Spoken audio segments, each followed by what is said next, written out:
podcast, and this week's discussion is over a few things that are random, and that is card shuffling, mimic, people claiming that they see demon faces, vampires, and love spells. So the card shuffling I heard about on none other than TikTok, and it started with a few story times of people describing trips to New Orleans or in the Deep South where anywhere between midnight and 3 to 4 a.m. they experienced their surroundings shifting around to the point where the next day, when they tried to backtrack their steps, they no longer could find a place. Let's say they went to a coffee shop and they got served coffee, and then the next day was nowhere to be found, and they ended up looking crazy. That's what card shuffling is. And there's not too much information on it other than these people's stories, but what I do find interesting about it is I've worked in the Deep South in Alabama, and I've visited the Deep South, and while I have not experienced card shuffling like that, on a road trip I took from Kansas City, Missouri down to Waxahachie, Texas to Pensacola, Florida,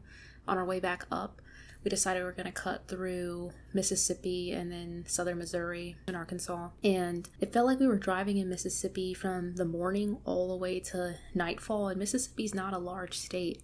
It was almost as if we were in a time warp. It was very bizarre.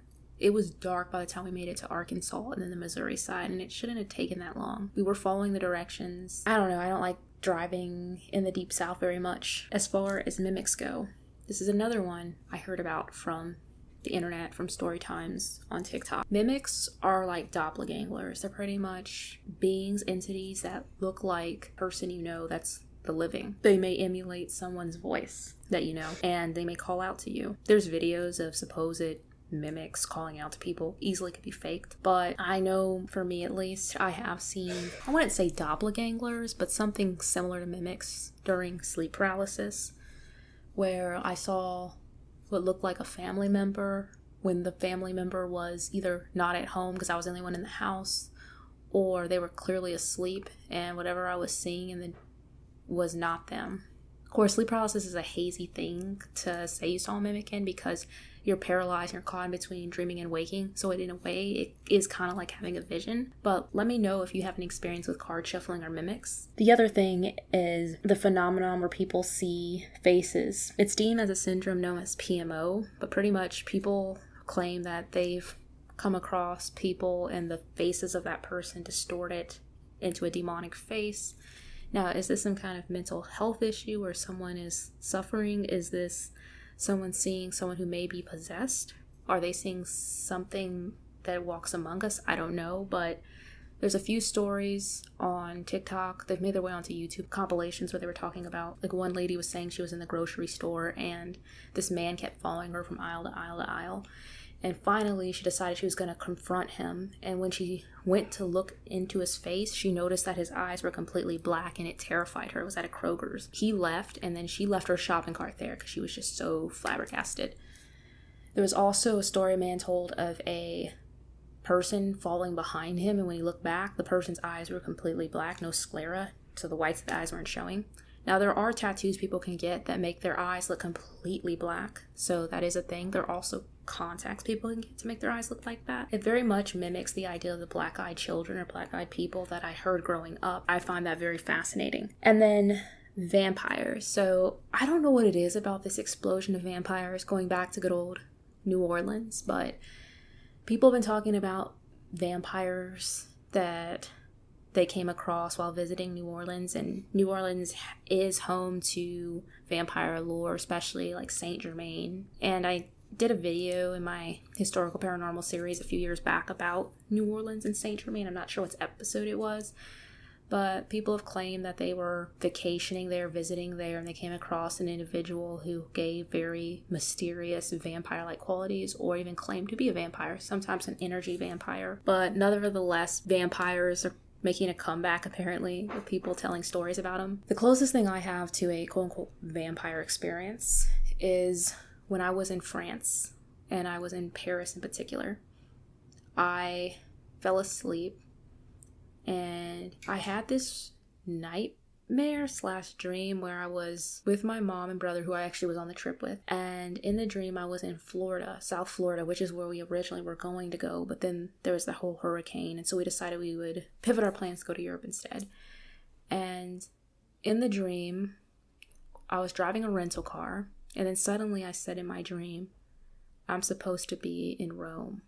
Because in the dream, it was almost like it was the future, so it was set a day or two ahead, and we were planning to go to Rome in a couple more days after Paris. Suddenly, when I heard that voice remind me that I'm supposed to be in Italy instead of in Florida, everything in the dream went dark, and it's like I could see the room I was laying in.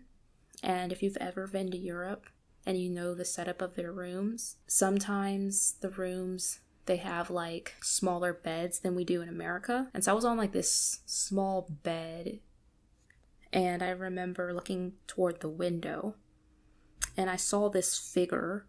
I didn't see clear details. I just remember it was pale, it was ghastly, and it just like right across the room, and it started trying to like attack me, bite my stomach, and I went into sleep paralysis. And I just remember I started screaming, and I guess I was heard, because sometimes in sleep paralysis people don't hear you, but my mom heard, and she like woke up and she started like praying for me because I was thrashing around like I was fighting something. It gave vampire vibes. It felt like it was just coming in the room to attack me. Well, was it going to actually literally drink my blood? Was it after my energy? Obviously, I believe there's a fine line between all of that and the demonic, but that's the closest thing I had to that in France, of all places. And then love spells. So again, lovely TikTok has been talking a lot about it, and I came across it even on YouTube as well. And interesting thing about people talking about love spells is they've been talking about the dark side of love spells. And so as a follower of Christ, you know, I don't encourage any form of dabbling in the occult, but a lot of people claim that they have good intentions and they're practicing white magic.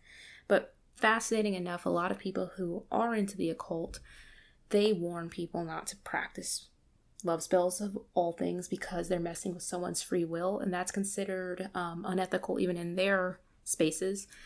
So what happens a lot of times, they claim when people do these love spells, is that what they're doing is they're amplifying what someone already feels. So let's say a woman is trying to do a love spell to make a man who does not want her. He will begin to be obsessed with her and think about her all the time. But deep down in his heart, he knows he does not like her. So what that can result in is him being violent towards her, or even having like a hate, even though he's obsessed with her. It's like, I can't get this person out of my mind, yet I know deep down I don't like them. Or sometimes, like I heard a woman say this, I never thought about this before. There was a story she told of a woman who, she had a husband who was cheating. He was unfaithful all the time. He was like a serial cheater. And so she went to a witch, and they did a love spell. And then her husband stopped cheating.